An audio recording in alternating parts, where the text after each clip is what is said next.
Oke, salam sukses lagi buat teman-teman semua. Sekarang kita akan coba masuk bagaimana cara mengkonsumsi API dari yang udah saya siapkan ya. Untuk link dari endpointnya teman-teman bisa mengambilnya di dalam deskripsi. Oke, di sini kalau kita balik ke dalam komponen di dalam album list, di sini dia masih belum ada apa-apanya. Dan di sini ada scroll view itu biar emulator kita itu bisa di scroll ketika datanya ini banyak.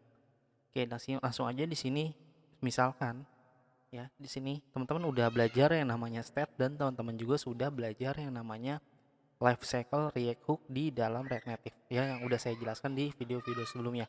Sekarang cara memanfaatkan React Hook di dalam aplikasi kita ya, atau lebih tepatnya bagaimana sih cara mengeluarkan data dari database atau dari API yang udah kita siapin.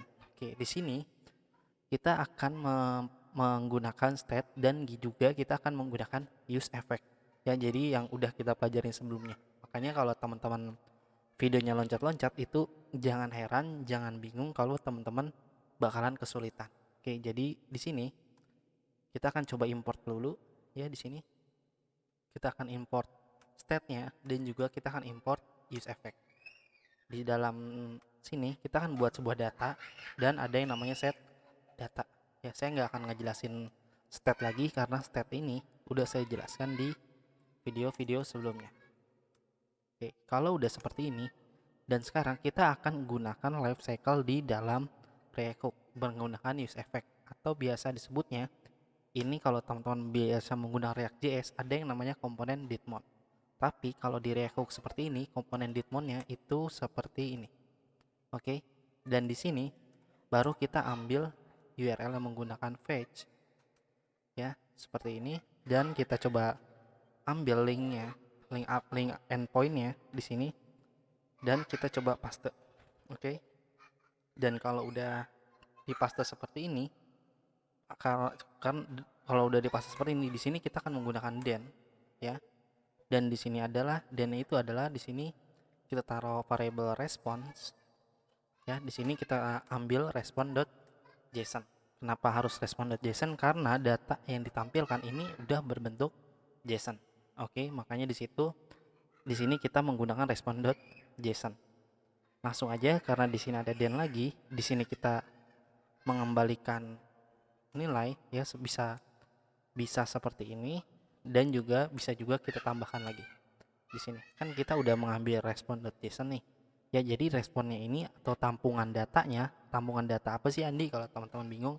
Nah, saya jelasin ulangi di sini ya. Oke, di sini di URL ini, di dalam URL ini ya, kita narik data ya, datanya itu bentuknya itu JSON ya, seperti yang ada di sini ya. Jadi data-data ini yang ingin kita ambil. Oke. Dan setelah data ini kita ambil ya, kita tampung di dalam variabel respon. Oke. Dan kita ngasih tahu ke dalam variabel respon ini kalau data yang ditampilkan itu adalah berbentuk respon.json. Ya, istilah gampangnya itu seperti itu. Dan di sini baru kita buat sebuah variabel lagi, data sama dengan, nah di sini adalah set data ya. Set data ini dari state yang udah kita buat, dan set data ini hasil dari state yang udah kita buat, dan set datanya kita ambil masukin ke data sini ya. Maksudnya dari set data ini kan dia variabel kosong, jadi masukin data dari endpoint yang ini ya, ditampung di dalam variabel data, dan kita masukin datanya ini ke dalam variabel ini ya.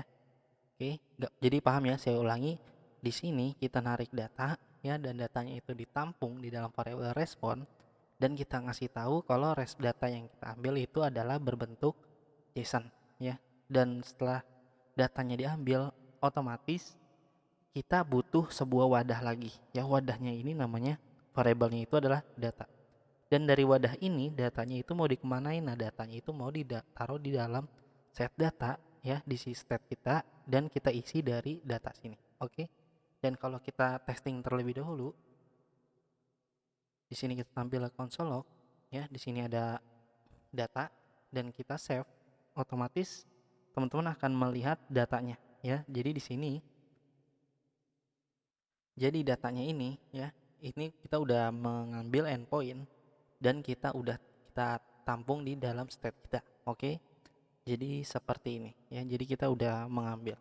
Kenapa kok harus den lagi? Bisa nggak sih kita naruhnya itu adalah kita kasih den lagi, misalkan teman-teman bingung ini den ini apa sih, den ini apa, bisa nggak sih kita bikin den lagi, misalkan teman-teman bingung. Jadi di sini kalau kita return data ya, kita buat seperti ini. Oke, ini seperti ini ya, return data,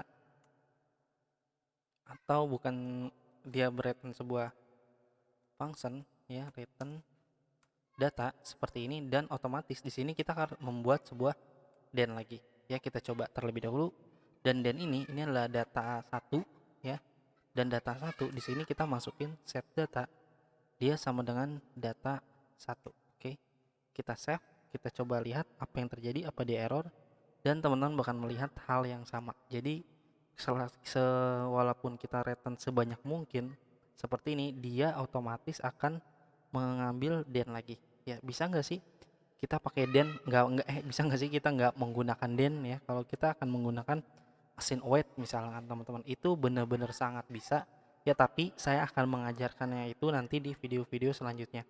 Untuk sekarang biar teman-teman nggak kaget ya, untuk yang baru-baru mengenal yang namanya React Native, wajar aja kalau teman-teman bingung, karena pada awal pun saya juga masih bingung, dan untuk sekarang udah mulai paham, dan saya harus ngajarin ke teman-teman itu mulai dari dasarnya terlebih dahulu ya, mulai cara menggunakan den-den yang seperti ini. Oke, nanti untuk selanjutnya saya akan coba menjelaskan ya, mulai cara menggunakan async await ya, atau asynchronous di dalam sebuah JavaScript. Dan sekarang datanya ini udah tampil ya di dalam state kita. Kita mau menampilkan datanya itu di dalam emulator. Ya, caranya itu seperti apa? Nah, caranya di sini teman-teman tinggal membuat sebuah perulangan ya. Di sini kita akan buat sebuah perulangan menggunakan map, atau bisa menggunakan for ataupun for each ya, tergantung dari kebutuhan teman-teman.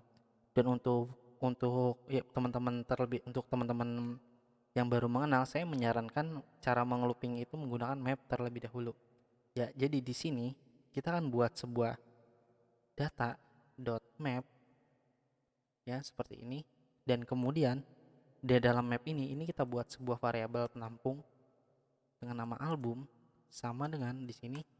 Oke, sorry, bukan seperti ini, tapi kita akan mengembalikan nilai JSX ya, maka kita akan membuat kurung kurawalnya itu seperti ini. Oke, dan di sini kita kasih dia teks ya. Untuk teksnya, untuk mengembalikannya di sini, teksnya itu ini bisa kita ambil judul dari si data kita, yaitu yang title di sini. Berarti di sini kita tinggal ketik aja album dot title. Oke, seperti ini. Dan kalau udah seperti ini, yang namanya kita perulangan menggunakan map, otomatis kita harus mengasih tahu key dari si key atau kata kunci atau sebuah primary key dari si data kita. Nah, di sini kita kasih dia key ya.